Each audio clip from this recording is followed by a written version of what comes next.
Forest raised pigs. They're going to taste good. You can see them behind me there. Unfortunately, my daughter's named them. Let me give you an update on them. See how they're doing. Hello, hello. There we have Lily coming to get a drink of water. And Spot's behind her. I didn't want to have them, but my daughter actually named them, because you don't want to name them, because eventually you know what it's going to happen. But I just moved them today, and I wanted to give everyone an update about how they're doing.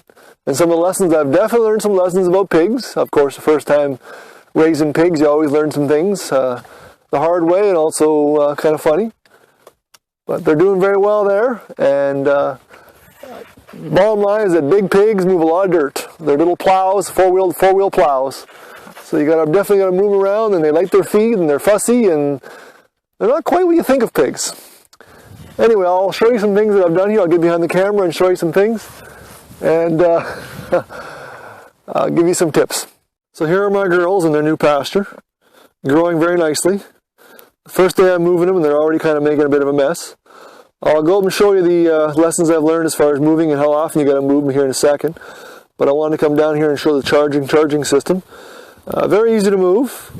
It works really, really well with these pigs.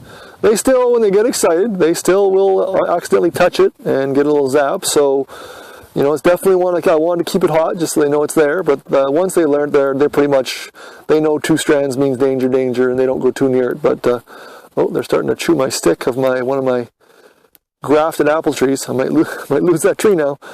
But they're definitely, the charging system works really, really well. I definitely recommend the solar panel hooked up to the battery for any kind of mobile operation. If you can feed it off your mains 120 off your house, great. But if you're far away from the house, then this system works really, really good.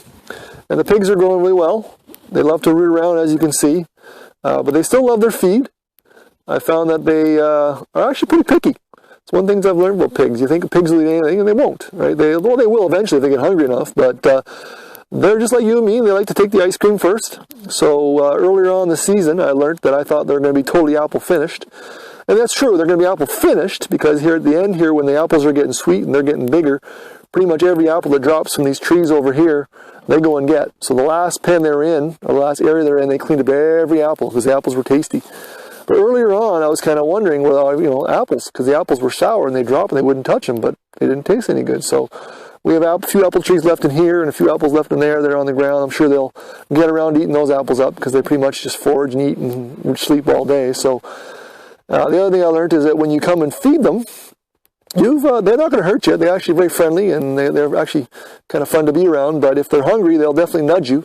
And when you get a 200-pound pig nudging you with your snout, it's more of a nudge, it's more of a push. I've had them actually lift me up a couple times and almost throw me. So you got to be somewhat careful.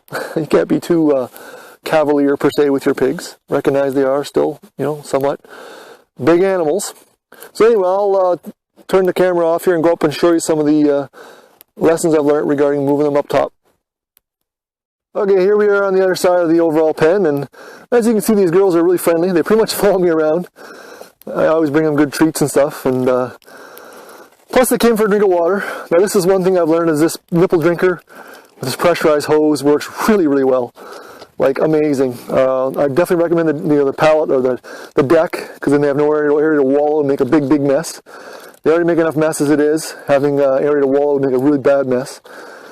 As long as they have some force to go in and get out of the heat in the summertime, they're okay.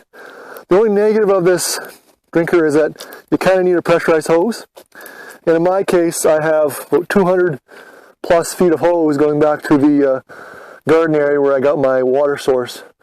And that kind of sucks. I tried to get a 200-gallon tote, one of those big water totes, and put it on a big trailer and see if I can get enough pressure off that to feed it. And you get some pressure, but it just doesn't come out fast enough, and the pigs don't like it.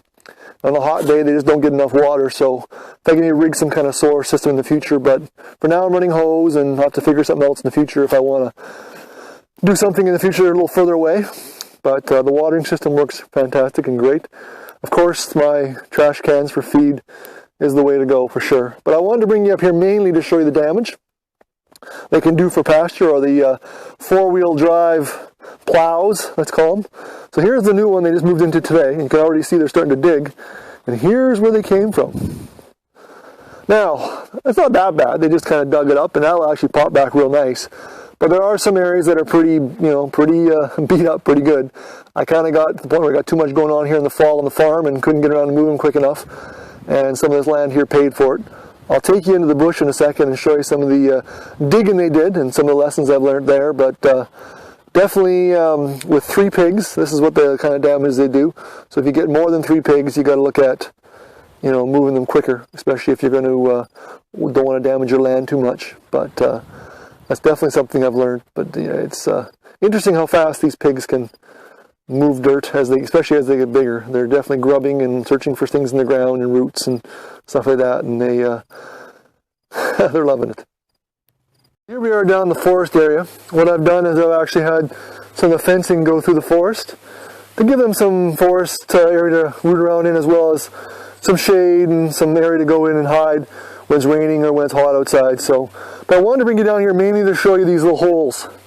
So what I've noticed they've done, especially on a slope, is they'll dig a little kind of level hole into the side of the bank where they like to sleep. And so that can definitely damage some tree roots and all that kind of stuff. I'm not too worried here because it's pretty good, but it'll probably be okay because we don't have a lot of really good trees here. But they seem to do that.